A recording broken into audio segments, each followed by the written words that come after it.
Sedayu, sang bunga desa yang dijuluki si bahu lawean, karena para suaminya yang meninggal secara tak wajar tak berapa lama setelah pernikahan mereka. Apa yang terjadi dengan Sedayu? Kisah horor ini berlatar belakang adat budaya Jawa yang kental. Ditulis oleh K. Evi Silma. Fakta Sejarah mencoba membacakannya. Dan ini dia selengkapnya.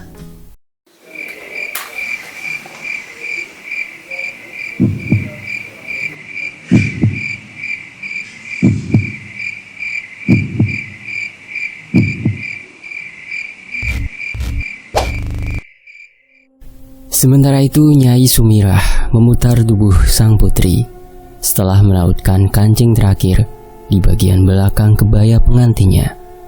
Mata wanita itu tampak berkaca-kaca. Seandainya bapakmu masih hidup, beliau pasti akan bahagia sekali menyaksikan pernikahanmu dengan Aji Saka, Nduk, ujarnya lirih. Jemari Nyai Sumirah bergetar saat merapikan untayan bunga melati segar yang menjuntai di bahu kanan Sedayu. Sedayu menghirup nafas dalam-dalam. Aroma melati di sanggulnya, tebaran kelopak mawar di atas ranjangnya, kuntum-kuntum kantil di atas meja riasnya, serta irisan daun pandan dalam bokor berisi air, menciptakan atmosfer yang menenangkan dan menyenangkan batinnya. Bapak ada di sini, Mbok. Beliau pasti bahagia kok, jawabnya sendu. Nyai Sumirah menyusut genangan air matanya dan mencoba tersenyum. Rasa haru terasa menyesakkan dadanya. Mereka datang, bisik Mbok Desiti yang tiba-tiba saja sudah melongok di ambang pintu kamar. Nyai Sumirah lekas-lekas membubuhkan sedikit bedak, lalu merapikan kebayanya di depan kaca.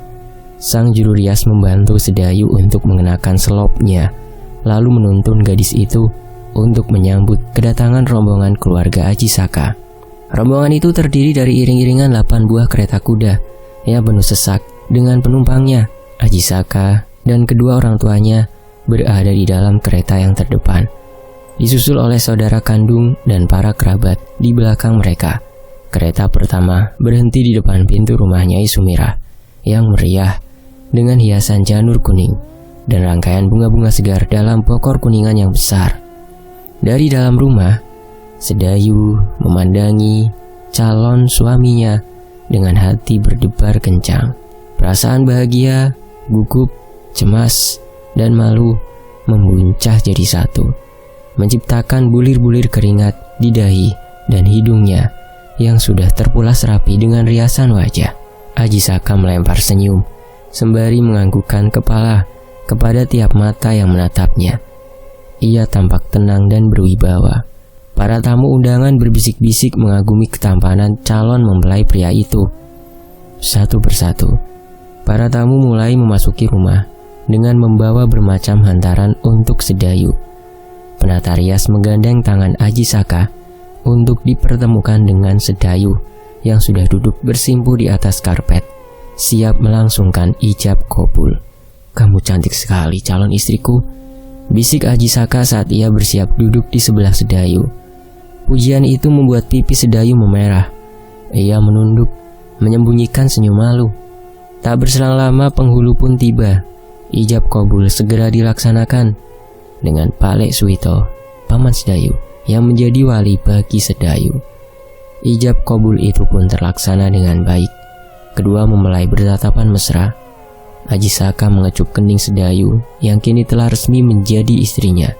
Nyai Sumirah yang semula terisak menyaksikan proses ijab kabul, kini tersenyum sumringah kepada para tamu sembari mempersilahkan mereka untuk menikmati hidangan yang tersedia. Sekarang kau sudah resmi menjadi istriku, sayang, kata Aji Saka saat mereka sedang berada di dalam kamar pengantin untuk berganti busana. Sedayu hanya menjawab dengan senyuman. Ia memejamkan mata saat suami memeluknya dengan erat. Sebaiknya kita segera kembali ke depan sebelum para kerabat mencari kita. Cengiran muncul di wajah Aji Saka saat mengatakannya. Tunda dulu mesra-mesranya, nanti malam saja. Sekarang ayo ku bantu untuk mengganti kebayamu, Duk, sela Bu Darmo sembari menggelar di atas ranjang busana basahan yang akan segera mereka kenakan. "Oh, aku lupa kalau Bu Darmo ada di kamar kita, sayang," gurau Ajisaka yang disambut tawa sang istri. "Sudah biasa aku dilupakan oleh pasangan pengantin yang sedang dimabuk kepayang," balas Bu Darmo sambil tertawa. Wanita berusia paruh baya yang berbusana rapi itu sigap melepas kebaya sedayu dan mulai memasangkan kemben yang dilanjutkan dengan kampuh bermotif alas-alasan, selendang cinde, dan yang terakhir adalah kain jariknya. Bu Darmo juga membantu Ajisaka berganti busana yang bermotif senada dengan busana sedayu, lengkap dengan keris dan perhiasan kalung ulurnya. Kini kedua mempelai itu siap menemui para tamu dan kerabat mereka. Selepas zuhur, pertunjukan tayub pun dimulai. Para lelaki pecandu tayub sudah tak sabar untuk segera menari dengan para penari yang tersohor akan kecantikan dan kemolekan tubuh mereka. Dengan 10 orang penari, pertunjukan itu akan berlangsung hingga dini hari nanti. Menjelang petang, Ajisaka dan Sedayu sudah berganti pakaian dengan busana yang lebih nyaman. Mereka pun sudah tak sesibuk siang tadi. Kini hanya beberapa orang tamu yang bergantian mereka temui di ruang tamu. Sebagian besar adalah kolega Ajisaka di kantor pos yang datang bersama selepas jam kerja. Semakin malam, semakin gegap gempita pertunjukan tayub itu. Suara musik gamelan menelusup hingga ke seluruh penjuru desa, meliuk di sela batang pepohonan, menembus dinding-dinding kayu dan bambu, serta menyusup atap genteng dan sirap, membuat para warga berbondong-bondong untuk melihatnya. Mereka laksana sekumpulan laron yang menghampiri cahaya. Tak mengherankan, hiburan seperti itu memang sangat jarang di desa mereka. Biayanya sungguh mahal. Hanya orang-orang yang berada yang bisa menanggap pertunjukan tayub dari grup yang terkenal seperti itu. Kedua orang tua Ajisaka adalah salah satu dari mereka. Ajisaka dan Sedayu sudah merasa kelelahan setelah menjalani persiapan dan prosesi pernikahan sejak dini hari tadi. Mereka pun bergantian mandi. Dalam ruangan kamar yang semerbak dan gelap gulita, mereka berbaring saling berhadapan. "Bagaimana perasaanmu?" tanya Ajisaka. "Bahagia, sangat bahagia," jawab Sedayu lirih. "Aku juga. Kemarilah sayang." Ajisaka beringsut mendekati tubuh Sedayu yang sedikit gemetar. Gadis itu merasa gugup dan bahagia sekali di saat yang bersamaan.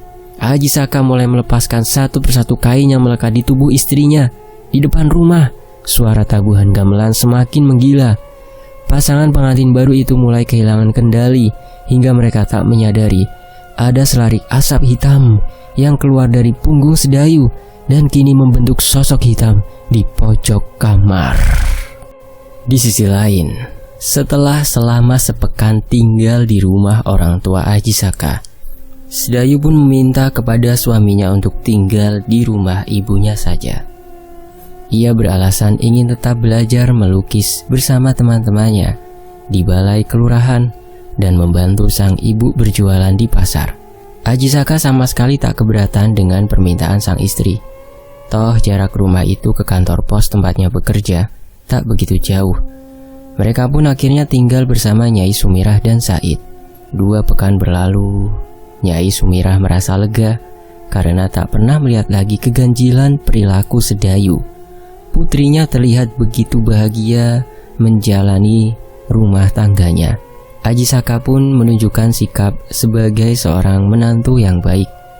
Biasanya, sepulang dari bekerja, Ajisaka akan menjemput Sedayu di pasar. Mereka pulang dengan berboncengan sepeda motor. Nyai Sumirah akan pulang dengan menyewa sebuah andong langganannya bersama dengan para baku lainnya yang tujuannya searah. Dugaan Nyai Sumirah tentang Sedayu yang sudah terhindar dari gangguan mistis itu ternyata meleset. Sedayu memang tak pernah lagi menunjukkan perilaku ganjil. Namun, di setiap malam, saat ia sedang bergumul dengan sang suami, sosok hitam yang merupakan perwujudan dari asap tipis yang keluar dari punggungnya itu selalu berada di pojok kamar, mengawasi mereka. Sementara itu, siang itu Sedayu kembali sibuk membantu sang ibu berjualan. Kamu makan dulu sana, Nduk. Mumpung pembeli sedang sepi, nanti gantian, ujar Nyai Sumirah setelah selesai melayani pembeli terakhir. Musim kemarau yang panjang menyebabkan udara siang itu terasa sangat panas dan pengap. Jalanan pun berdebu. Mungkin itu sebabnya sehingga para pembeli enggan pergi ke pasar dan memilih untuk berbelanja saat pagi atau menjelang sore. "Nggih, Mbok." Sedayu mulai membuka rantang bekal dari rumah dan menuang segelas air dingin dari sebuah kendi. Setelah mencuci tangannya, ia pun mulai makan. Nyai Sumirah melonjorkan kakinya di atas tikar pandan. Punggungnya bersandar pada dinding lapak yang terbuat dari papan kayu. Sambil mengipas-ngipas dengan sebuah kipas anyaman bambu, wanita itu mulai memejamkan mata. "Semalam saat kamu mandi, suamimu bertanya kepada Simbo, apakah boleh ia membawa Said ke rumah Pak D-nya di Batavia untuk dititipkan di sana?" Nyai Sumirah membuka percakapan. Sedayu menghentikan kunyahannya. Pangkal alisnya bertaut heran. "Said? Untuk apa suamiku mau menitipkan Said di rumah Pak D-nya? Aji Saka bilang ia akan menyekolahkan Said di Batavia agar kelak bisa menjadi pegawai seperti dirinya. Demi masa depan Said kelak. Memangnya dia belum mengatakan tentang hal ini padamu?" "Belum," ragu Sedayu menjawab. Ia mencoba mengingat apakah Aji Saka pernah menyinggung hal itu dengannya, atau memang belum sama sekali. Masih dengan kelopak mata terpejam dan tangan menggerakkan kipas, Nyai Sumirah terus berbicara. "Suamimu mengatakan bahwa ia akan menanggung segala kebutuhan dan biaya sekolah Said selama di Batavia. Lagi pula Pak D. Sumitro dan istrinya juga tidak mempunyai anak hingga usia mereka yang sudah sepuh. Mereka akan senang sekali kalau Said mau tinggal bersama mereka. Itu kata suamimu semalam. Bagaimana menurutmu, Nduk?" Sedayu berpikir sejenak sembari mengunyah makanannya pelan-pelan. Seandainya bapak mereka masih ada, mungkin beliau juga akan mengirim Said untuk bersekolah di Batavia. Beliau selalu mengidamkan anak-anaknya agar memperoleh pendidikan yang tinggi supaya bisa menjadi pegawai negeri dan mendapatkan pensiun di hari tua mereka. Tidak seperti bapakmu ini, Nduk, yang sudah tua dan sakit-sakitan hingga harus menghabiskan banyak biaya untuk berobat yang semestinya bisa digunakan untuk masa depan kalian. Kata-kata bapak seperti itu sebelum lelaki itu meninggal seakan terngiang jelas di telinga Sedayu. Mungkin memang inilah saat yang terbaik untuk melepas Said menuntut ilmu. "Aku setuju saja, Mbok. Sepertinya itu usul yang bagus," jawab Sedayu. "Aku senang kau sependapat denganku, Nduk. Bagaimanapun juga Said kan anak lelaki. Dia..." "Dayu! Dayu!" Sekonyong-konyong terdengar teriakan Lek Sobirin, seorang kuli panggul yang tergopoh-gopoh menghampiri Sedayu dan ibunya. "Ada apa, Lek? Kenapa Lek Birin memanggilku?" Sedayu bertanya dengan kebingungan.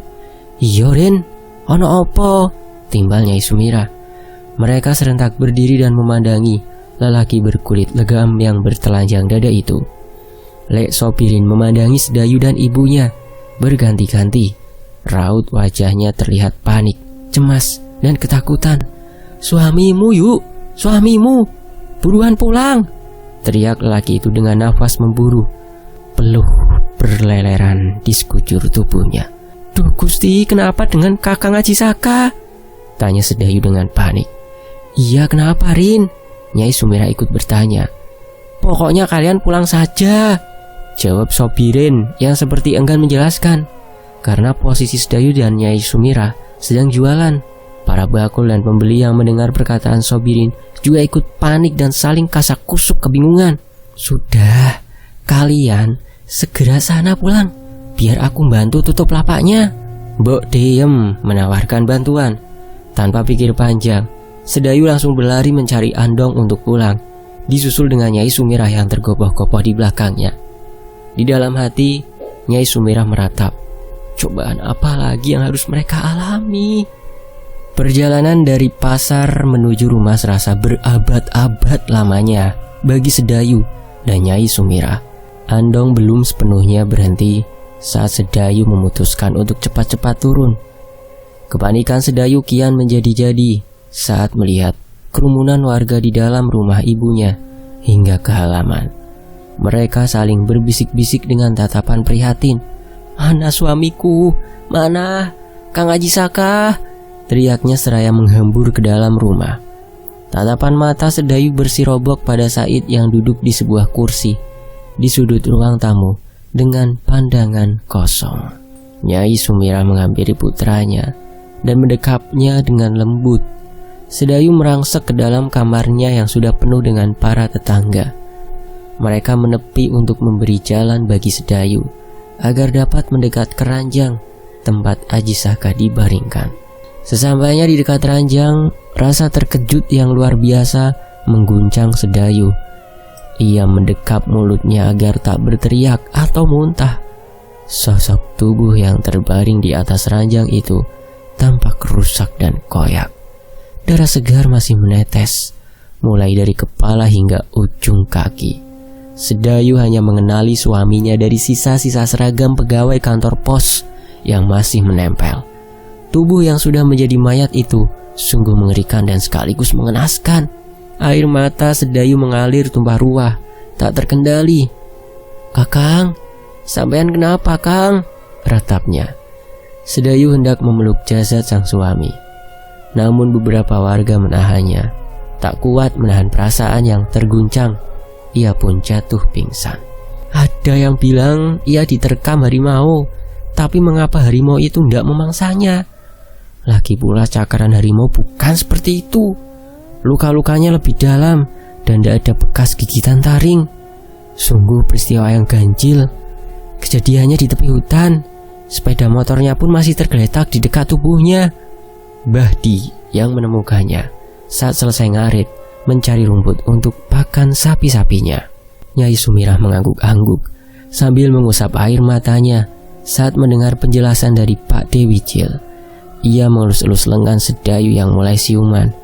Gadis itu semula tampak linglung, namun seketika menangis keras, memanggil-manggil nama mendiang suaminya yang kini sedang diurus untuk segera dimakamkan. "Kakang, jangan tinggalkan aku, Kang," tangis Sedayu menyayat hati. Beberapa warga yang menyaksikan ikut meneteskan air mata. Tak tega melihat gadis belia yang belum genap 3 bulan menikah itu harus kehilangan sang suami dengan cara yang mengenaskan. Darah yang terus-menerus mengucur keluar membuat wajah dan kulit tubuh yang tersisa dari Haji Saka pun berubah menjadi putih pucat. Kain kafan yang berlapis-lapis tak mampu menahan rembesan darah. Hingga akhirnya mereka pun menyerah. Jenazah Haji Saka dimasukkan ke dalam keranda dengan keadaan memakai 3 lapis kain kafan yang basah kuyup oleh darah.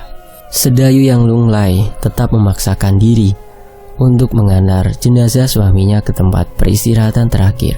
Sepanjang perjalanan dari rumah menuju ke area pemakaman, ia dipapa oleh Nyai Sumirah bergantian dengan Mbok Desiti. Di belakang punggungnya, ia bisa mendengar orang-orang berkasak-kusuk tentang penyebab kematian suaminya. Tak ada seorang pun dari mereka yang pernah melihat kematian dengan cara seperti itu. Hal itu menimbulkan ketakutan karena mereka tak bisa menerka apa yang menjadi penyebabnya. Tak ada satupun penjelasan yang masuk akal. "Jangan-jangan dia adalah korban untuk tumbal pesugihan," bisik Yusumi yang terkenal sebagai tukang gunjing di desa mereka. "Shh." Beberapa wanita memberi isyarat agar Yusumi tak mengambil kesimpulan seperti itu, apalagi bila hal itu sampai ke telinga Sedayu dan para kerabat mereka. Namun diam-diam beberapa dari warga pun mengangguk-angguk meyakini dugaan itu. Malam harinya, suasana desa sangat mencekam akibat kematian Haji Saka yang ganjil, membuat warga menjadi sangat ketakutan dan bertanya-tanya, makhluk apa yang telah membunuh pemuda itu? Selepas maghrib, tak ada lagi warga yang saling mengobrol dengan tetangga di teras rumah mereka. Pintu-pintu rumah terkunci rapat. Pemilik warung kopi memilih untuk menutup warungnya. 4 orang lelaki yang mendapat jatah ronda malam itu pun tampak ketakutan dan enggan berkeliling seperti biasanya. Kematian Haji Saka benar-benar membuat nyali mereka menciut. Sementara Di dalam kamarnya berbaring Sedayu menghadap dinding dengan pakaian Ajisaka dalam dekapannya. Matanya membengkak merah setelah seharian menangis tanpa henti. Kerongkongannya terasa sakit untuk menelan.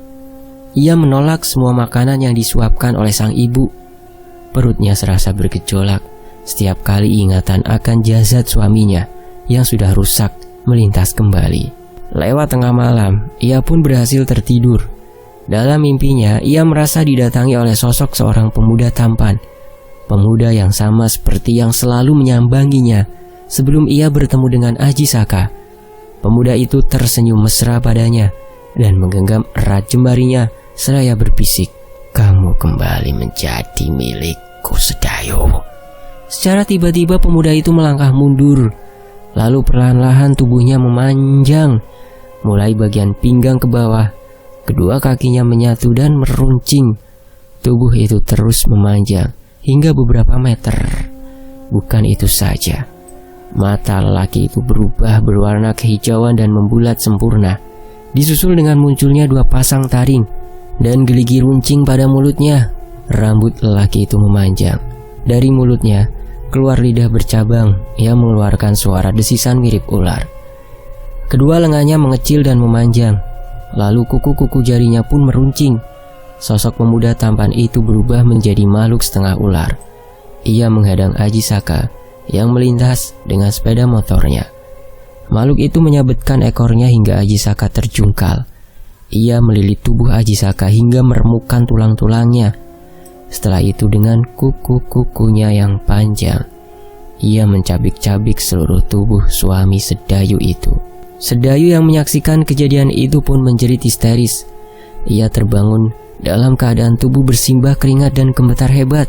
Saat itulah Nyai Sumirah yang tergopoh-gopoh mendatangi sang putri. Akhirnya menyadari kekuatan jahat belum benar-benar meninggalkan Sedayu. Tatapan mata kosong dari Sedayu menyambut Nyai Sumirah saat andong yang ditumpanginya berhenti di halaman depan rumah tanpa dikomando. Ketiga orang baku lainnya saling berpandangan penuh arti. Tanpa berkata apa-apa, mereka paham akan kesedihan wanita itu. "Aku turun dulu ya, sampean semua ndak mampir dulu." Sekedar basa-basi Nyai Sumirah menawari. "Ndak yu, matur nuwun," jawab mereka hampir serentak. Nyai Sumirah tersenyum dan mengangguk, lalu turun dari andong. Kusir menghela kudanya dan meninggalkan halaman itu. "Ayo masuk, Nduk. Sudah makan?" Pertanyaan Nyai Sumirah hanya dijawab dengan anggukan pelan oleh Sedayu. Seperti biasanya, gadis itu selalu duduk di kursi teras, menunggu kedatangan sang ibu sepulang berjualan di pasar. Nyai Sumirah mengulurkan tangan. Sedayu menyambutnya dan menurut saat sang ibu menuntunnya ke dapur. Sudah beberapa pekan, Sedayu menjadi muram dan pendiam. Semenjak kematian Ajisaka, Nyai Sumirah bisa memahami hal itu. Siapakah wanita yang tak bersedih hati ditinggal pergi sang suami untuk selama-lamanya saat masih menikmati masa pengantin baru, apalagi dengan cara kematian yang mengerikan seperti itu. Semenjak itu pula Sedayu tak mau lagi belajar melukis di balai kelurahan atau membantu ibunya berjualan. Ia selalu berdiam diri di rumah, tak ingin bertemu dengan siapapun, dan tak mau bicara lagi kecuali kepada Sahid dan ibu mereka. Sedayu juga merasa trauma bila mendengar suara sepeda motor yang lewat, apalagi bila itu adalah suara sepeda motor milik kantor pos yang pernah dikendarai suaminya. Seketika ia akan menangis terisak dan menutup kedua telinganya. Tak ada kerusakan berarti pada sepeda motor itu setelah kejadian naas yang menimpa Ajisaka, sehingga kini Pak Badrun yang memakai sepeda motor itu untuk menggantikan Ajisaka mengantarkan surat atau kiriman paket. Meskipun lelaki itu enggan, ia pernah mengajukan keberatan kepada atasannya karena tak ingin memakai sepeda motor itu lagi. Ia takut kejadian naas yang menimpa Ajisaka akan menimpa dirinya juga. Namun sang atasan kukuh memaksa. "Itu sepeda motor mahal, dibeli dari uang pajak rakyat, jangan disia-siakan," hardik sang atasan saat Pak Badrun menyampaikan keberatannya untuk yang kedua kalinya. Lelaki itu pun terpaksa menurut ketimbang harus kehilangan pekerjaan. Namun ia memilih rute memutar, menghindari lokasi kejadian terbunuhnya Aji Saka. Duk, sudah lama kau tak kembali ke balai kelurahan. Teman-temanmu menanyakanmu. Bahkan tadi Bu Lurah belanja kelapa Simbok dan menitipkan salam untukmu. Beliau berharap agar kau segera kembali belajar bersama mereka. Sedayu mengaduk-aduk makanannya tanpa minat. Balai kelurahan mengingatkannya manakala untuk pertama kalinya Aji Saka memberikan surat pertamanya, sekaligus sebagai sebuah ajakan untuk berkencan. Setelah menikah, Aji Saka juga selalu mengantar dan menjemputnya di balai kelurahan. Ia tak sanggup membayangkan setiap kali kembali ke sana dan teringat akan mendiang suaminya. Sedayu mengangkat kepala, tatapannya bersirobok dengan sang ibu yang sejak tadi masih dengan sabar menunggu jawabannya. "Ndak, Mbok, aku ndak mau kembali ke sana," jawabnya lirih. Nyai Sumirah bangkit dari duduknya. "Sudah makanmu?" tanyanya. Sedayu mengangguk. Ia tak ingin menghabiskan isi piringnya. Ia tahu hal itu melukai hati sang ibu yang telah bersusah payah memasaknya, meski tubuhnya lelah usai berjualan. Namun Sedayu memang sedang sama sekali tak berselera untuk makan dan tak memperdulikan kesehatan tubuhnya. Nyai Sumirah meraih piring Sedayu, lalu menumpuknya dengan piringnya sendiri yang telah kosong. Sedayu sempat mendengar dengusan nafas sang ibu yang sedikit keras. Ia hafal sekali tabiat wanita itu bila sedang jengkel. Sedayu memilih untuk diam, meski hatinya ingin sekali mengucapkan permintaan maaf pada sang ibu. "Sekarang kita hanya berdua tinggal di rumah ini, Nduk. Simbok ndak mau kamu sendirian saja di rumah saat Simbok berjualan atau memasak di tempat hajatan." Beberapa hari setelah kematian Aji Saka, Pak De Sumitro dan istrinya menjemput Said untuk bersekolah di Batavia. Nyai Sumirah khawatir bila Sedayu berada sendirian di rumah, terutama setelah peristiwa malang yang menimpanya. Ia tak ingin sang putri melakukan hal-hal yang tidak diinginkannya. Sudah 3 kali Bu Woro mendatangi Simbok. Beliau menanyakan keadaanmu dan menawarimu untuk bekerja di rumah makan milik beliau. Simbok rasa itu kesempatan bagus. Simbok paham betul Bu Woro. Beliau orang yang sangat baik. Anak buahnya suka bekerja di sana, bahkan banyak yang sampai bertahun-tahun, dari bujang hingga memiliki anak. Selain itu, beliau juga salah seorang pelanggan Simbok yang setia dan selalu berbelanja dalam jumlah yang banyak setiap harinya. "Kamu mau ya, Nduk, bekerja di sana?" Nyai Sumirah membujuknya halus. Sedayu berpikir sejenak. Saat hendak menjawab, tiba-tiba terdengar derap langkah dan ringkikan kuda yang berhenti di halaman. Nyai Sumirah dan Sedayu saling berpandangan dan menanti salam dari tamu mereka. "Kula nuwun," terdengar salam seorang lelaki dari arah pintu. "Monggo Ki, sebentar." Nyai Sumirah menyambut Ki Sutopo. "Silahkan masuk, aku ambilkan uangnya sebentar." Lelaki parubaya itu tersenyum lebar dan melangkah masuk ke dalam ruang tamu. Sedayu yang berada di ruang tengah hanya memandangi ibunya yang tergesa-gesa masuk ke dalam kamar. Ia malas bertemu dengan rentenir itu. Jijik melihat tatapan mesumnya kepada sang ibu. Nyai Sumirah terpaksa berhutang pada Ki Sutopo saat ia dan suaminya sudah kehabisan barang dan peliharaan yang dapat dijual untuk pengobatan sang suami. Bertahun-tahun kemudian hutang itu belum terlunasi juga karena bunganya yang mencekik. "Maaf Ki, uangnya kurang sedikit. Beberapa hari kemarin aku tidak berjualan karena sibuk mengurus anakku sejak suaminya meninggal. Nanti aku tambah lagi kalau daganganku ramai," ujar Nyai Sumirah lirih. "Oh, ndak apa-apa Nyai, aku senang kok sering-sering datang kemari," hehehe, jawab Ki Sutopo dengan nada mesum. Sedayu yang menguping percakapan itu tanpa sadar memutar matanya. Ia risih mendengar lelaki itu merayu ibunya. "Nyai, daripada kau susah payah bekerja untuk membayar hutangmu, mengapa tak kau terima saja lamaranku? Lebih baik menjadi istriku ketimbang bersusah payah jualan di pasar yang bau dan becek setiap harinya." Hehehe. Suara tawa lelaki itu menggelegar.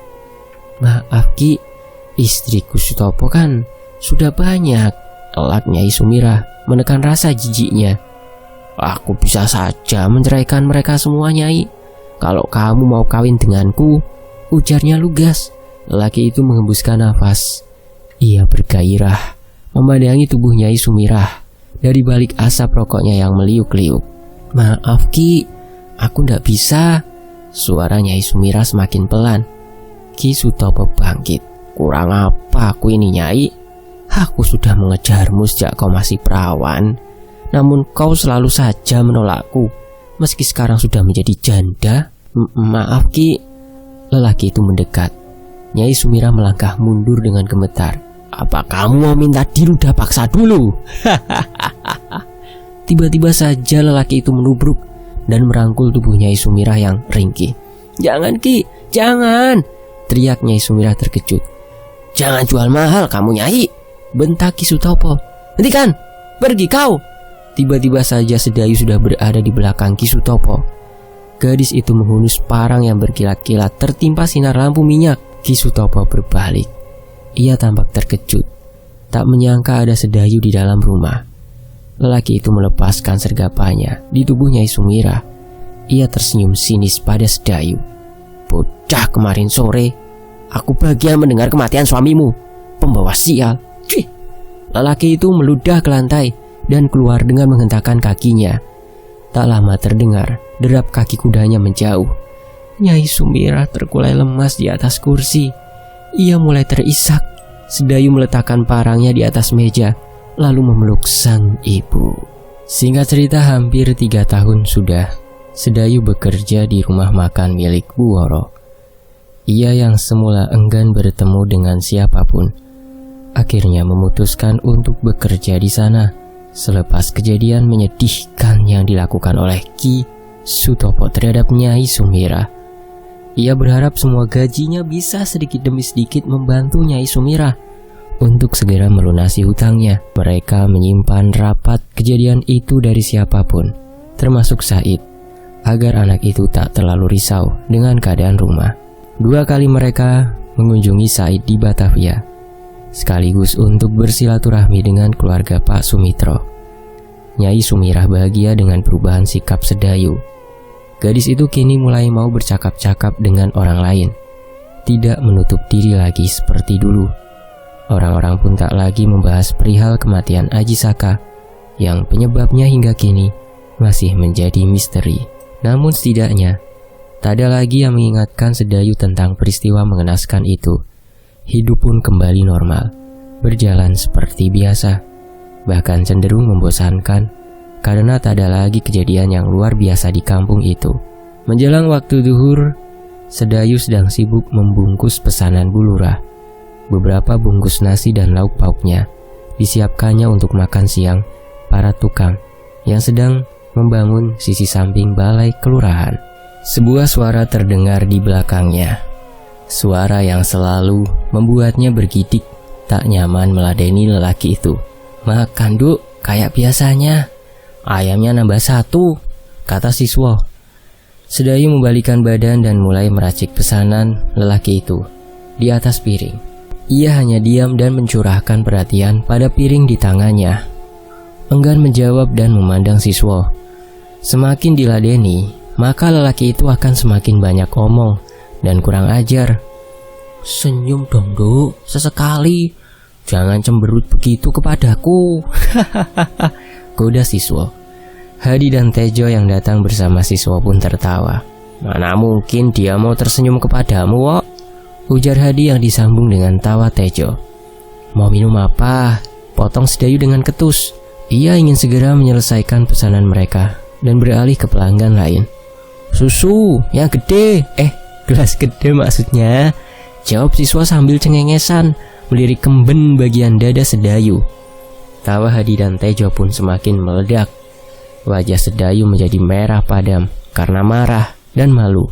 Ia meraih gelas, mengisinya penuh dengan susu sapi murni, lalu meletakkannya dengan kasar di hadapan siswa.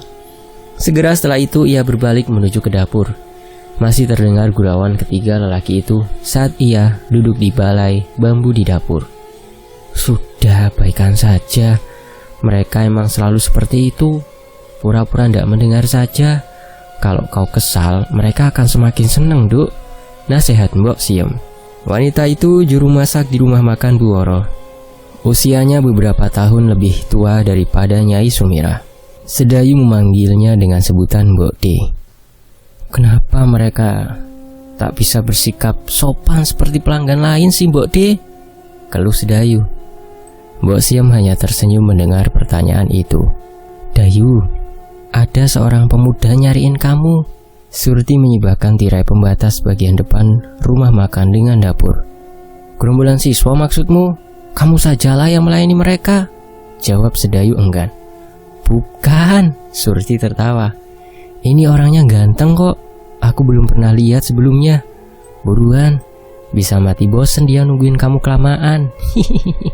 Dengan enggan Sedayu bangkit dari balai bambu. Wajahnya yang kusut seketika menjadi sumringah saat melihat sosok pemuda yang berdiri di depan meja pesanan. Said, kapan kamu datang, Le? Duh, udah ketemu Simbok belum? Setengah berlari Sedayu menyeberangi meja untuk merangkul sang adik. Pemuda itu sekarang sudah tumbuh menjulang. Sedayu yang setahun yang lalu lebih tinggi dari sang adik, kini hanya setinggi bahu Said. Sudah Mbak Yu, tadi aku ke rumah dulu. Karena rumah kosong, aku nyusul Simbok ke pasar. Simbok yang memberitahuku bahwa sampean bekerja di sini. Sedayu tak berkata apa-apa. Ia hanya tersenyum lebar dan menggelengkan kepala berkali-kali. Pangling dengan perubahan fisik dan suara sang adik. Ia bahkan tak menyadari pandangan ingin tahu dan cemburu dari siswa dan teman-temannya. Oh ya Mbak Yu, ini kenalkan, Kakang Mahesa. Dia keponakan Pak D. Sumitro yang sedang berlibur. Sekalian aku ajak saja ke rumah kita. Mahesa tersenyum pada Sedayu dan dijawab dengan anggukan sopan gadis itu. Berapa lama kamu akan ada di rumah, Le? Seminggu Mbak Yu. Kakang Mahesa harus segera kembali ke Surabaya untuk bekerja. Sebentar sekali. Bukankah kau bisa tinggal lebih lama? Bibir Sedayu mencebik. Said tertawa. Kasihan Kakang Mahesa kalau harus balik sendiri Mbak Yu. Oh ya, jam berapa Mbak Yu pulang? Kira-kira 3 jam lagi, Le. Dayu menjawab dengan ekspresi sedih. Ia sangat ingin segera mengobrol bebas dengan sang adik. Kamu bisa pulang sekarang, Duk, ndak apa-apa. Toh rumah makan ndak terlalu rame. Nanti kalau Bu Woro menanyakanmu, aku akan bilang bahwa akulah yang menyuruhmu pulang awal, ujar Mbok Siem yang tiba-tiba sudah muncul di belakang Sedayu. Matur nuwun, Mbok D. Sedayu berbalik dan tersenyum lebar pada wanita itu. Said udah gede dan ganteng ya sekarang. Dulu waktu terakhir Mbok D ke rumahmu, kamu masih kecil dan kurus kering. Sering-sering mampir kemari oleh, ujar Mbok Siem sambil mengguncangkan lengan Said. Senyuman lebar merekah di bibir wanita itu. Said mengangguk sambil tersipu malu. Setelah mengambil barang-barangnya, Sedayu pun berpamitan pulang pada Mbok Siem dan Surti. Mahesa dan Said segera berjalan mengapitnya. Sambil bercanda, mereka meninggalkan rumah makan dengan diiringi tatapan jengkel siswa. Di sisi lain, selama berada di kampung Girilaya, Said membawa Mahesa berburu binatang liar ke hutan, memancing di sungai, serta berjalan-jalan di area perbukitan. Hari ini kebetulan Sedayu libur kerja. Sejak pagi buta, ia dan Nyai Sumira sibuk memasak untuk menyiapkan bekal yang akan mereka bawa ke telaga. Sayang sekali Simbok tidak bisa ikut, keluh Sedayu. Nyai Sumira tersenyum. Ia mengangkat nasi liwat dari atas tungku tanah liat, lalu menumpahkannya di atas tampah bambu yang sudah dialasi dengan lembaran daun pisang. Tangan wanita itu kini sibuk membungkusi nasi beserta lauk pauknya untuk bekal mereka. Siapa nanti yang akan memasak di tempat hajatan Mbok Karti kalau Simbok ikut dengan kalian ke telaga? Jawab Nyai Sumira dengan tawa kecil. Perlu bantuan, Mbok? Tanya Said yang tiba-tiba muncul di ambang pintu dapur. Sedayu menengok ke arah sang adik yang menguap dan mengucek matanya. Nggak usah, udah siap kok. Cuci muka dulu sana, biar melek matamu. Sedayu yang menjawab. Mana Nak Mahesa, sudah bangunkah? Tanya Nyai Sumira. Sudah Mbok, dia sedang berjalan-jalan di halaman. Ya sudah, kalian sarapan dulu saja. Dayu, tolong bikinkan kopi, Nduk. Sedayu menyiapkan kopi dan sarapan untuk mereka berempat. Tak lama kemudian mereka pun duduk melingkar di meja makan untuk menikmati nasi goreng buatan Sedayu. Mereka tiba di Telaga Banyu Biru setelah berjalan kaki melintasi bukit sekitar hampir 2 jam. Setelah menggelar tikar, Said dan Mahesa segera menyiapkan kail dan umpan. "Perlu bantuan?" tanya Mahesa saat melihat Nisaka membongkar tasnya. "Oh, ndak usah, gampang sekali kok," tolak Sedayu. Jemarinya lincah memasang kanvas dan menyiapkan peralatan melukisnya. "Aku tak sabar melihat hasil lukisanmu." Said bilang, "Lukisanmu bagus sekali." Sedayu tertawa pelan. "Dia memang selalu berlebihan." Mahesa tersenyum mendengar jawaban itu. Tak sampai 5 menit kemudian, Sedayu pun siap melukis. Kail telah dilemparkan ke tengah telaga. Said dan Mahesa duduk tenang di tepi telaga, menunggu ikan menyambar umpan mereka. Sedayu pun sudah tenggelam dalam keasyikannya melukis pemandangan sekitar mereka. Ia merasakan gairah melukisnya kembali bangkit setelah sekian lama terhenti. Mula-mula jemarinya terasa kaku, namun beberapa menit kemudian jari-jari itu sudah menari di atas kanvas, menciptakan garis-garis berwarna biru kehijauan yang menggambarkan permukaan telaga. Beberapa menit berlalu, namun belum ada seekor ikan pun yang berhasil mereka dapatkan. Mahesa mulai bosan. Beberapa kali ia menoleh ke arah Sedayu. Pemuda itu ingin sekali duduk berdekatan dengan Sedayu. "Aku penasaran dengan hasil lukisan Bayumu," gumam Mahesa. "Lukisan Bayu Sedayu sangat bagus. Lihatlah lebih dekat." "Aku akan menjaga kailmu, Kakang," ujar Said. Senyum Mahesa pun mengembang.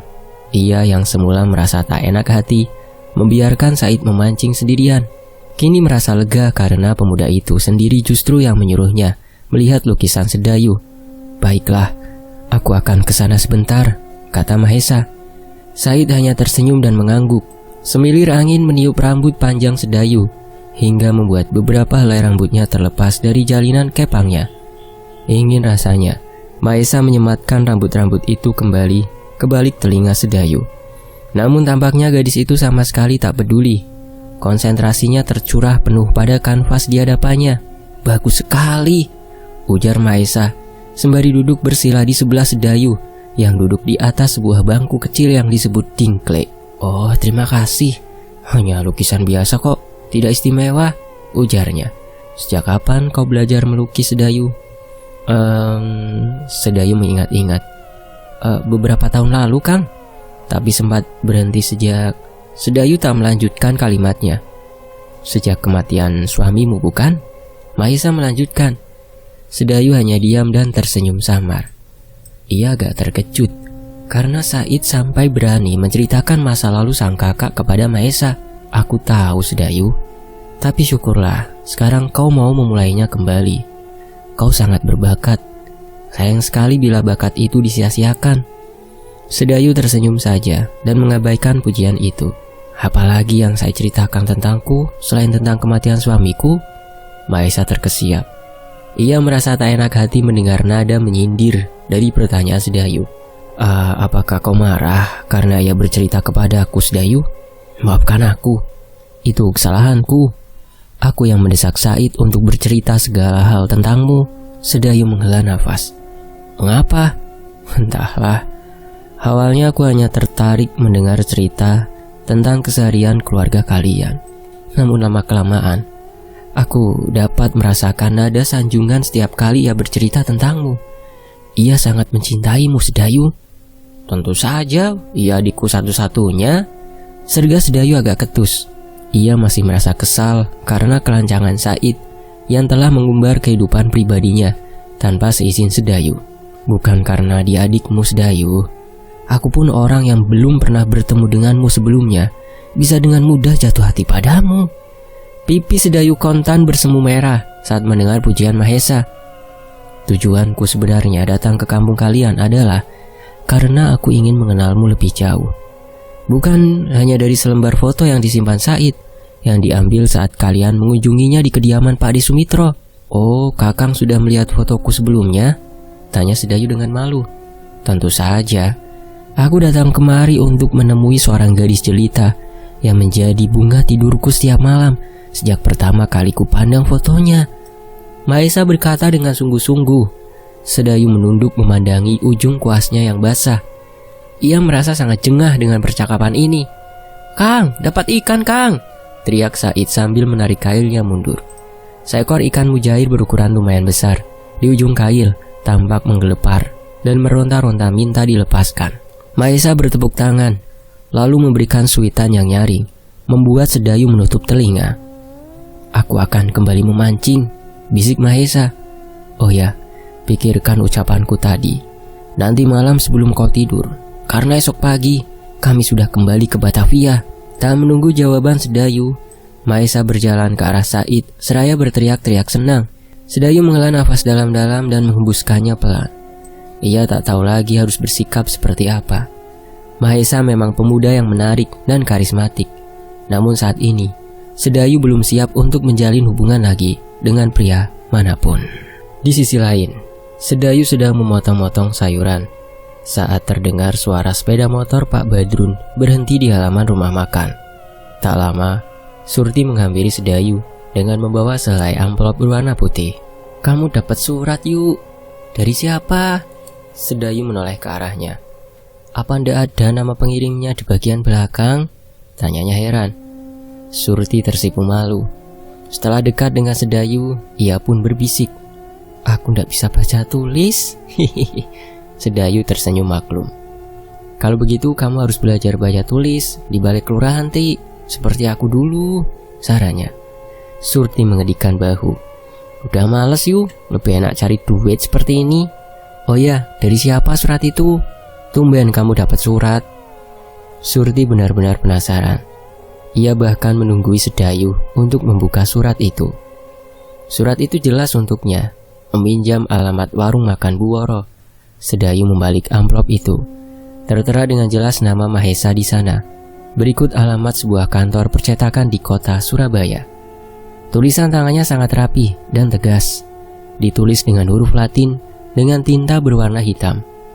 "Dari Kakang Mahesa," gumamnya. Bibirnya menyunggingkan senyum. "Lelaki ganteng yang datang kemari bareng Said itu. Wah, pasti dia naksir kamu, yuk." Surti berseru antusias. "Ayo baca yuk, aku ingin tahu isinya," desak Surti. "Ti, tuh ada pelanggan datang, layani dulu sana. Tidak ada orang di depan," Bu Desia memerintah. Dengan cemberut, Surti membalikan tubuh dan meninggalkan dapur. Sedayu meringis ke arah Bu De Siam dengan tatapan berterima kasih. Mereka saling tersenyum. "Gadis itu terlalu besar rasa ingin tahunya," ujar Mbok De Siam. Sedayu mencuci tangannya dan mengelapnya hingga kering sebelum merobek amplop itu dengan ujung pisau dapur kecil. Ia tak ingin mengotori surat yang akan dibacanya. Sedayu membawa surat itu ke balai bambu di belakang rumah makan dan mulai membacanya. "Teruntuk Adinda Sedayu. Maafkan kelancanganku yang telah berani mengirimkan sepucuk surat kepadamu. Sejujurnya sudah sejak lama aku ingin sekali menyuratimu. Namun ku tahan hati ini karena aku ingin bertemu dan bertatap muka dahulu denganmu untuk meyakinkan hatiku. Adinda, sejak pertama kali aku melihat fotomu dan mendengar cerita tentangmu, aku langsung ingin menemuimu. Betapa diri ini telah jatuh hati padamu. Mungkin bagimu ini adalah perasaan yang tak wajar. Namun aku tak gila. Aku benar-benar telah jatuh hati padamu, Dinda, bahkan sejak kita belum bertemu. Adinda, aku ingin meminta kesediaanmu untuk menjadikanku kekasihmu, tambatan jiwamu. Aku tak peduli tentang apapun yang orang katakan tentangmu. Aku pun bisa mengerti betapa sulit bagimu untuk melupakan masa lalu yang membuatmu menderita. Namun, tolong, berikanlah kesempatan padaku. Aku akan sabar menunggumu sampai kapanpun kau siap. Aku tak akan pernah memaksamu. Adinda, aku tak tahu harus berkata apa lagi di surat ini. Namun bila kau tak keberatan, sudilah kiranya Adinda membalas curahan isi hatiku ini. Salam dari Kakanda Mahesa Hendradatta. Sedayu melipat surat itu dan memasukkannya kembali ke dalam amplopnya dengan perasaan masyghul. Ia benar-benar bingung. Balasan surat seperti apa yang pantas ia kirimkan untuk Mahesa? Hingga hari ketiga, ia belum juga memutuskan untuk menulis surat balasan baginya. Jangan menggantung orang seperti itu, Nduk. Tidak baik. Ia mengirimmu surat dengan baik, Seandainya isinya tak berkenan di hatimu, balaslah segera dengan bahasa yang baik pula, nasihat Nyai Sumirah saat Sedayu bercerita padanya tentang surat itu. Bukannya aku tak mau membalasnya, Mbok, tapi aku tak tahu apa yang hendak ku tulis. Katakan saja kau butuh waktu untuk saling mengenal. Jawaban yang sopan, tak langsung mengiyakan, pun tak juga menolaknya seketika. Nggih, Mbok, jawab Sedayu lirih. Ya sudah, si Mbok mau tidur dulu. Capek sekali hari ini. Tolong kamu kunci pintu depan ya. Nggih. Nyai Sumirah beranjak menuju ke kamarnya. Sedayu masih duduk termangu untuk beberapa saat, sebelum akhirnya menurunkan lampu teplok dan meletakkannya di atas meja dapur. Ia menyobek beberapa lembar kertas dari sebuah buku tulis bekas milik Said yang ditemukannya di meja kamar pemuda itu. Sedayu tercenung memikirkan kata pertama yang akan ditulisnya. Tak berapa lama kemudian, sebuah surat yang singkat telah selesai ditulisnya. Isi suratnya sama seperti yang telah disarankan oleh sang ibu. 2 kali Sedayu membaca kembali surat yang ditulisnya. Setelah merasa cukup puas, dilipatnya surat itu, dimasukkannya ke dalam sebuah amplop putih dan direkatkannya dengan 2 butir nasi yang dilumatkannya dengan sedikit air. Besok ia akan menitipkan surat itu kepada Pak Badrun saat lelaki itu makan siang di warung Bu Woro. Sedayu masih duduk beberapa saat di ruang makan ketika tiba-tiba saja terdengar sesuatu menabrak kaca cermin di ruang tamu. Suaranya berderak keras, menggetarkan dinding kayu pembatas ruang depan dan ruang tengah tempat digantungnya cermin itu. Lalu disusul oleh suara sesuatu yang jatuh berdebum ke lantai. Sedayu tersentak saat teringat pintu depan masih terbuka lebar. Pikirannya terpusat untuk menulis surat, sehingga ia sama sekali lupakan perintah sang ibu untuk mengunci pintu depan. Pantas saja ia merasa kedinginan. Buru-buru ia menuju ke ruang depan untuk memeriksa sumber suara. Di lantai, di bawah kaca cermin yang retak, tergeletak seekor burung besar yang sudah mati. Sedayu berjongkok untuk mengamati bangkai burung itu lebih dekat. Ia tak habis pikir. Malam sudah larut, namun mengapa masih ada burung yang berkeliaran di luar? Apakah burung ini tersesat dan tak mampu menemukan sarangnya? Sekejap terlintas di pikiran Sedayu untuk membangunkan sang ibu. Namun sejak pulang dari pasar, Nyai Sumirah sudah mengatakan tak enak badan. Sedayu tak ingin mengganggu istirahat sang ibu. Dengan menekan perasaan jijik, Sedayu mengangkat satu ujung sayap burung berbulu hitam itu. Namun ternyata burung itu terlalu berat. Sedayu mengumpat dalam hati.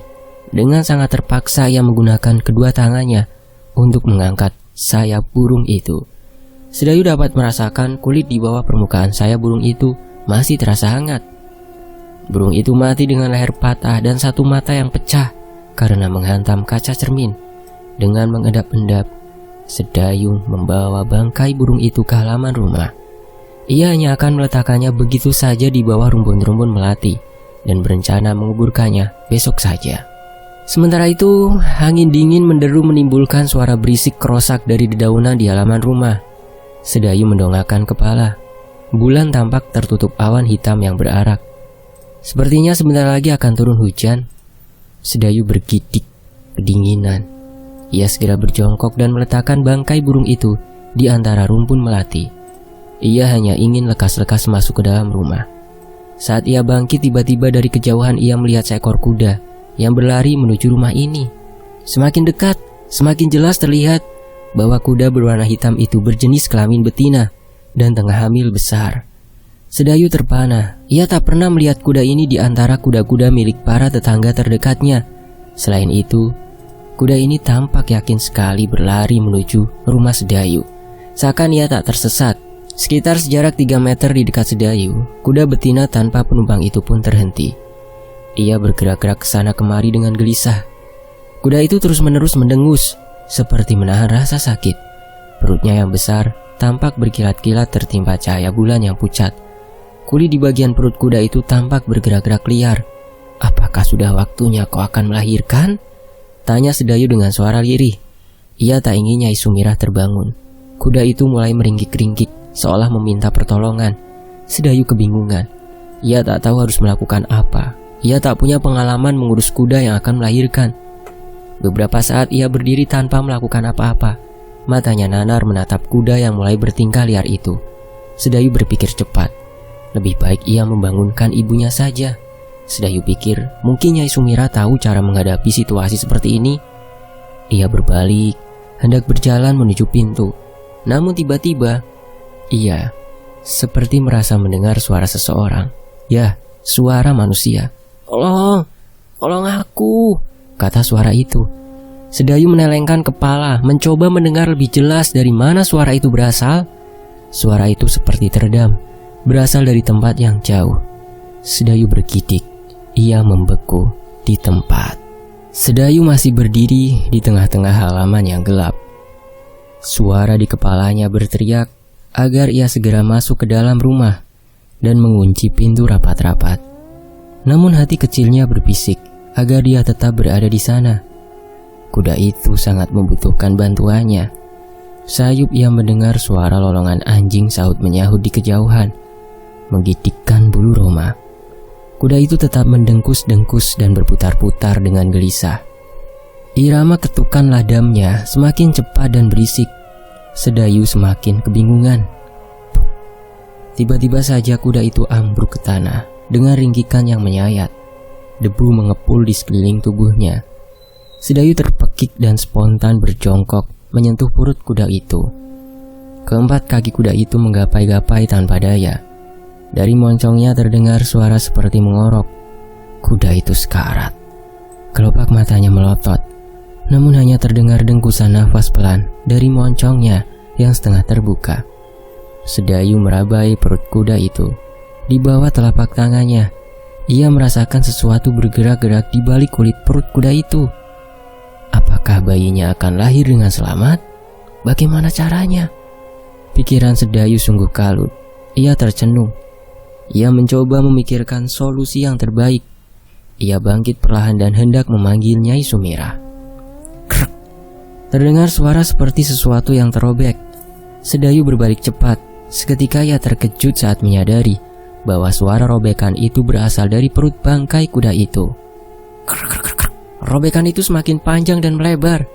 Luka yang menganga itu mengeluarkan lendir yang bercampur dengan darah segar. Sedayu panik, namun tak tahu harus berbuat apa. Matanya melotot dan mulutnya ternganga. Perlahan dari luka robekan itu keluar jari jemari, disusul dengan sebuah lengan. Itu jari dan lengan manusia. Sedayu ingin menjerit namun ia seperti terhipnotis. Tak ada sepatah kata pun terucap dari bibirnya. Beberapa detik kemudian sebuah kepala berambut hitam yang berlumur lendir dan darah pun menyembul keluar. Dengan gerakan sangat pelan kepala itu memutar, lalu mendongak ke arah Sedayu. Gadis itu terpekik ketakutan saat melihat wajah makhluk itu yang mirip mendiang Aji Saka. Bola mata makhluk itu berwarna putih. Bibirnya menyeringai seraya berbisik, "Tolong aku, Sedayu, tolong aku." Dengan bertumpu pada kedua lengannya, makhluk itu menyeret tubuhnya, meninggalkan bangkai kuda. Ia semakin mendekati Sedayu yang berdiri kaku beberapa meter darinya. Gemetar hebat tubuh gadis itu. Ia ingin berlari namun kedua kakinya serasa terpaku ke tanah. Ia ingin berteriak namun tak ada suara apapun yang keluar dari bibirnya. Makhluk itu terhuyung-huyung mencoba berdiri. Tubuhnya telanjang, penuh luka goresan yang dalam, yang terus mengucurkan darah. "Dayu, tolong aku." Makhluk itu terus memohon berulang-ulang bagai mantra. Jaraknya dengan Sedayu semakin dekat. Makhluk itu mengelurkan kedua tangannya yang berbau amis dan anyir untuk menyentuh sisi wajah Sedayu. Gadis itu tak kuat lagi menahan rasa jijik dan ketakutannya. Ia pun terkulai dan ambruk ke tanah. "Ah, pergi!" Sedayu berteriak-teriak dengan mata terpejam. Kedua tangannya memukul ke segala arah tanpa terkendali. Mimpi buruk. "Duk, sadar Duk, nyebut, Sedayu, nyebut Duk." Susah payah Nyai Sumirah mencoba menangkap kedua tangan Sedayu, sambil terus menyuruh Sedayu untuk membuka matanya. Perlahan gadis itu mulai tenang dan akhirnya menangis terseduh-seduh. "Apa yang terjadi semalam, Duk? Ibu menemukanmu tergeletak di halaman dini hari tadi. Apa yang kau lakukan di luar?" tanya Nyai Sumirah dengan sabar. Meski bukanlah yang pertama kalinya Sedayu berkeluyuran di luar rumah saat tengah malam, namun baru kali ini Nyai Sumirah menemukannya pingsan lagi setelah kejadian dulu saat Sedayu masih muda belia. Satu hal lagi yang membuatnya cemas adalah kondisi Sedayu yang sedih dan ketakutan, bahkan nyaris histeris. Nyai Sumirah tak habis pikir apa yang terjadi pada Sedayu. Gadis itu terus-menerus menangis meski Nyai Sumirah sudah memastikan tak ada luka apapun di tubuh Sedayu. Menjelang siang keadaan Sedayu semakin memburuk. Ia terserang demam tinggi. Terpaksa hari itu Nyai Sumirah tidak berangkat berjualan dan lebih memilih untuk mengurusnya. Sepanjang hari, perempuan itu mengompres dahi Sedayu, menyuapinya makan, dan memijati tubuhnya. Menjelang sore suhu tubuhnya mulai menurun. Ia pun sudah agak tenang sekarang. Berceritalah pada Simbok, Nduk. Apa yang terjadi semalam? Bujuk Nyai Sumirah sembari memijati telapak kaki Sedayu yang terasa dingin. Dengan terbata-bata akhirnya Sedayu bercerita tentang kejadian ganjil yang dialaminya semalam. Kejadiannya mengerikan dan aneh sekali. Apa kau yakin itu bukan sekedar mimpi, Nduk? Nyai Sumirah bergidik. Gurat kecemasan nampak jelas di wajahnya. Ndak, Mbok, aku belum tidur saat kuda itu datang. Itu bukan mimpi menurutku, Mbok, tegas Sedayu. Tapi, Nduk, tak ada bekas apapun di halaman loh. Apalagi darah dan lendir. Semua masih seperti biasa, Nduk. Sedayu terdiam mendengar sanggahan sang ibu. Percuma saja meyakinkan hal yang memang nyaris tak masuk akal seperti itu. Ia memalingkan wajah dengan kecewa. Sebutir air mata luruh di pipinya. Bukannya Simbok tidak percaya ceritamu, Nduk. Simbok hanya terlalu takut dan tak tahu harus berbuat apa. Mungkin ada baiknya mulai sekarang kita mencari tahu cara untuk melindungi dirimu dari hal-hal seperti itu. Sejak awal Simbok sudah salah, menganggapnya remeh, sehingga kejadian seperti ini terjadi berlarut-larut. Kakang Haji Saka butuh pertolongan, Mbok. Aku tak tahu kesalahan apa yang telah kulakukan hingga membuatnya menderita seperti itu. Sedayu mulai terisak. Dadanya naik turun. Nafasnya tersengal-sengal. Tak ada yang melakukan kesalahan. Itu sudah takdir, Nduk. Bersabarlah. Nanti pasti akan ada jalan keluarnya. Di sisi lain, Sedayu berangkat kerja 2 hari kemudian. Hari itu ia menitipkan surat kepada Pak Badrun. Surat untuk siapa, Nduk? Tumben kamu berkirim surat. Sedayu hanya tersenyum mendengar pertanyaan itu. Surat balasan dari Mahesa datang beberapa hari kemudian. Dalam suratnya pemuda itu mengatakan bahwa ia menulis surat itu langsung setelah selesai membaca balasan surat dari Sedayu. Semenjak itu mereka pun rutin berkirim surat, bercerita tentang keseharian mereka. Hingga pada suatu saat, Sedayu bercerita tentang kedatangan arwah Haji Saka. Mahesa sangat khawatir. Tampaknya kau harus segera meninggalkan rumah ibumu, Sedayu. Mungkin dengan begitu, teror itu akan berhenti. Aku tak tahu harus kemana, Kakang. Tulis Sedayu dalam surat balasannya. Kamu bisa tinggal di Surabaya dulu bersamaku. Menikahlah denganku, Sedayu. Jemari Sedayu bergetar saat membaca akhir dari surat dalam genggamannya. Benarkah itu merupakan jalan keluar terbaik dari masalahnya? Ataukah akan menambah masalah? Bersambung. Demikianlah Sedayu, sebuah kisah yang dituliskan oleh KR Pisirna. Teman-teman juga bisa mampir ke channel YouTube-nya beliau ya. Dan Fakta Sejarah pamit, sampai jumpa di bagian berikutnya. Terima kasih atas waktunya karena sudah menyimak kisah ini di sini di Fakta Sejarah. Wassalamualaikum. Alhamdulillah.